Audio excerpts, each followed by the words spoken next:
My name is Allie Jenkins. I graduated from the Seattle campus from the Dental Assistant Program in 2018.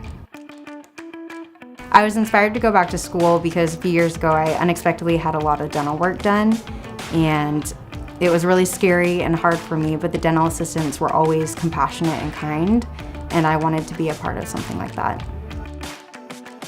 I'm studying criminal justice because I'd like to earn a bachelor's degree in criminal justice with a specialization in forensic psychology so that I can then apply to dental school and work as a forensic odontologist.